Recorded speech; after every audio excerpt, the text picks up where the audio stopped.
बंजारन बहू। कमला एक बहुत स्वार्थी महिला है। उसने पैसों के लिए एक ऐसे इंसान से शादी की जो पहले से शादीशुदा और एक बच्चे का पिता भी था। कमला के पति को मरे हुए एक अरसा बीत गया है। अब वो अपने सौतेले बेटे वैभव के साथ रहती है। वैभव के दिल में अपनी माँ को लेकर इतना डर है कि वो अपनी माँ के सामने एक शब्द नहीं बोल पाता। उसकी माँ जो कहती है उसको सर झुकाकर वही मानना पड़ता है। वैभव, तुमने अभी तक घर का काम क्यों नहीं किया? तुमसे कितनी बार कहा है कि सूरज निकलने से पहले तुम घर की साफ सफाई पूरी कर दिया करो। वैभव कुछ नहीं बोलता, चुपचाप सर झुकाए अपनी माँ की बात सुनता रहता है। तभी पास में खड़ा नौकर सुखराम कहता है, मालकिन, वैभव बाबा को रात से तेज बुखार है, इसलिए वो सुबह जल्दी उठ नहीं पाए। उनके बदले मैं घर की साफ सफाई कर देता हूँ। इसे कोई बुखार नहीं है। मैं इसे अच्छी तरह से जानती हूँ। ये सब काम न करने के बहाने हैं।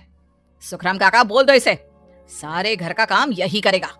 और इससे समय पर अपना काम पूरा नहीं किया तो इससे आज का खाना भी नहीं मिलेगा। मगर मालकिन, वैभव बाबा की सच में ही तबीयत खराब है, आप एक बार देख तो लीजिए।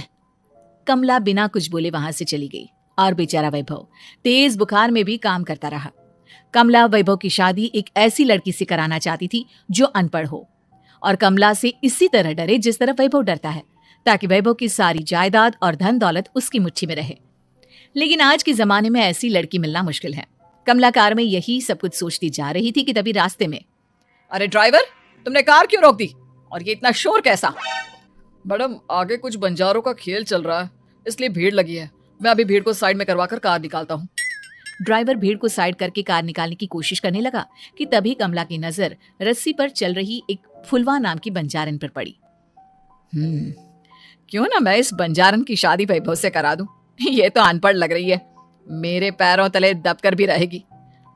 मुझे अभी इसके माँ बाप से बात करनी होगी।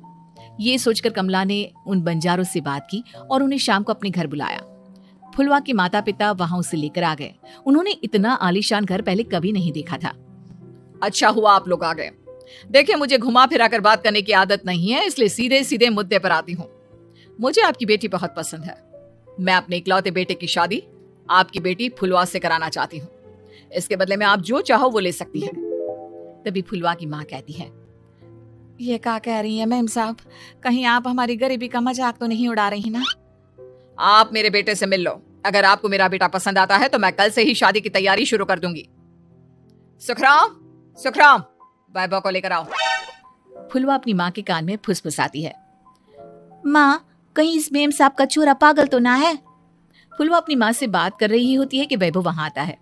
फुलवा उसे देखती ही रह जाती है और उसके माता पिता उसकी शादी तय कर देते हैं। शादी वाले दिन किसी को फुलवा और वैभव की बेमेल विवाह की बात समझ में नहीं आती। फिर भी एक औरत कमला से पूछ ही लेती है, कमला जी, आपने अपने इकलौते बेटे की शादी देहाती गवार से क्यों करा दी? ये बंजारन आपके घर की बहू बनने लायक तो नहीं है। कम से कम अपने स्टेटस का ही ख्याल कर लिया होता। बहू तो अपने टक्कर की लाती, आपने तो बंजारन को ही बहू बना लिया। अब कमला को समझ में नहीं आ रहा था कि इस बात का क्या जवाब दे। वो कुछ देर चुप रही और सोच समझ कर कहती है, बहन जी, आपको तो पता है आजकल के बच्चे किसी की बात कहाँ सुनते हैं। मैं तो अपनी बहू एक पढ़ी लिखी और अपनी सोसाइटी की ही ढूंढ रही थी। तो सुखराम भी सुन रहा था। उसने ये सारी बातें वैभव को जाकर बता दी। काका, मैं तो फुलवा को जानता भी नहीं, फिर माँ मेरे बारे में झूठ क्यों कह रही है? अरे बेटा, तुम कितने भोले हो, तुम्हें कुछ भी नहीं पता। तुम्हारे पिता अपनी सारी संपत्ति तुम्हारे नाम करके गए हैं। तुम्हारी माँ नहीं चाहती कि यह संपत्ति तुम्हें मिले, इसलिए उन्होंने तुम्हारी अनपढ़ लड़की से शादी करवाई ताकि तुम्हारी तरह वो भी अपने हक के लिए आवाज ना उठा सके। सुखराम काका, मैं क्या करूं, आप ही बताओ। माँ के सामने आते ही मेरे हाथ पैर कांपने लगते हैं। मैं माँ को कुछ भी नहीं कह पाता। वे दोनों बात कर ही रहे थे कि अचानक कमला वहां गई। कमला को देखकर दोनों घबरा गए। तुम दोनों फिर कभी बातें कर लेना, अभी फेरों का समय हो गया है, चलो जल्दी आओ। इस तरह फुलवा और वैभव की शादी हो गई। अगले दिन कमला ने फुलवा को बुलाया और उससे नसीहत देने लगी। देख बंजारन, तुझे मैंने अपनी बहू बना तो लिया है, लेकिन तुझे इस घर में आँख कान मुंह बंद करके रहना होगा। घर का काम कर और अपने पति से मतलब रख, समझी? कमला का ऐसा रवैया फुलवा को बिल्कुल समझ में नहीं आया। उसने वैभव से इस बारे में बात की। सुनिए ना, माँ जी ने जिस तरह मुझसे बात की मुझे अच्छा नहीं लगा।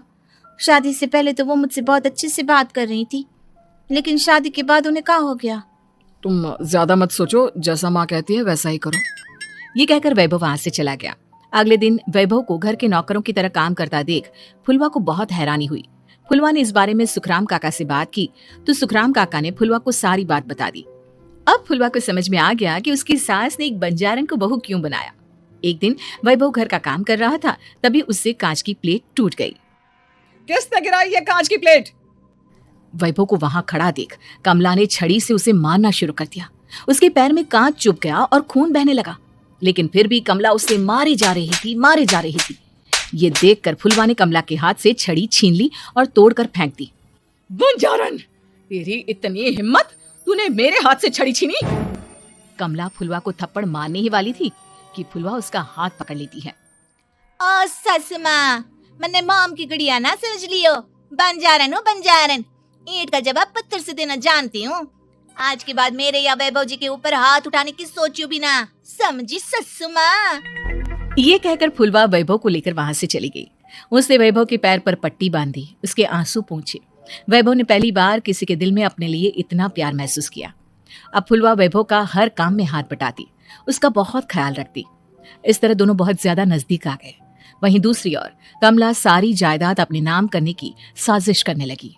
और एक दिन, वैभव, जल्दी बाहर आओ। कमला की आवाज सुनकर वैभव और फुलवा अपने कमरे से बाहर आ गए। जी माँ, आपने बुलाया? ये ले, इन कागजों पर साइन कर दे। वैभव कागजों पर साइन करने ही वाला था कि फुलवा वैभव के हाथ से पेन छीनकर कहती है, ना वैभव जी, आप इस पर हस्ताक्षर नहीं करेंगे।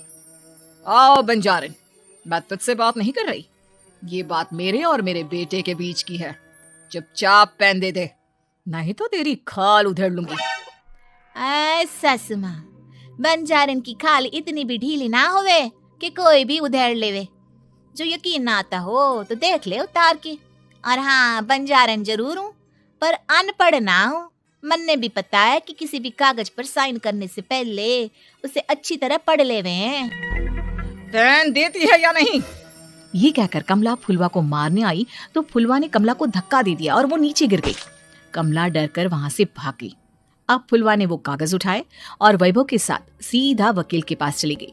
वकील ने वो कागज देखी और फुलवा को बताया, वैभव के पिता की सारी जायदाद और संपत्ति वैभव के नाम है, लेकिन वैभव की सौतेली माँ इस संपत्ति को अपने नाम कराना चाहती है, इसलिए इन कागजों पर वो साइन करा रही थी। तो अब हमें क्या करना चाहिए वकील साहब? वकील ने फुलवा और वैभव को सब कुछ अच्छी तरह से समझा दिया। अब दोनों घर पर पुलिस को लेकर पहुंचे। कमला पुलिस को देखकर घबरा गई। पुलिस ने कहा, आपके नाम की कंप्लेंट हुई है, आपको हमारे साथ थाने चलना होगा। कंप्लेंट? कैसे कंप्लेंट? आप अपने सौतेले बेटे पर बहुत अत्याचार करती हो, धोखे से सारी जायदाद अपने नाम करा रही थी। अब नहीं इंस्पेक्टर साहब, जरूर ये मेरी बहू की कोई साजिश है, इसने गलत कंप्लेंट की है। मैडम, शिकायत आपकी बहू ने नहीं बल्कि आपके बेटे वैभव ने की है।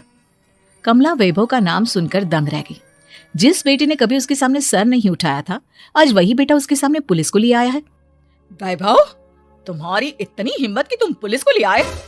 हाँ माँ, मैं लाया हूँ पुलिस को, और मेरे अंदर इतनी हिम्मत कभी ना आती अगर फुलवा मेरा साथ ना देती। आपने बंजारन बहू को लाकर अपने ही पैर पर कुल्हाड़ी मारी है माँ। मैडम, आपकी बात खत्म हो गई हो तो चलो हमारे साथ। वैभव, मुझे माफ कर दो, मुझे जैसा करनी ऐसा ही भरनी। थाने मत भेजो। आज के बाद मैं तुम्हें कभी नहीं मारूंगी, तुम्हें कभी परेशान नहीं करूंगी, मुझे माफ कर दो। वैभव अपनी कंप्लेंट वापस ले लेता है और पुलिस वहां से चली जाती है। वैभव अपनी सौतेली माँ से कहता है, मैंने पुलिस को वापस तो भेज दिया है, लेकिन मैं आपको माफ नहीं कर सकता। आपने बचपन से आज तक कभी मेरे सर पर हाथ नहीं रखा, हमेशा मुझे मारती रही, नौकरों की तरह बर्ताव करती रही। आप इस घर में नहीं रह सकती, चली जाइए यहाँ से। कमला घर छोड़कर चली गई और सड़क किनारे खड़ी होकर सोचने लगी, काश मैंने वैभव को माँ की तरह प्यार किया होता तो आज मैं इस तरह से बेसहारा ना हो जाती।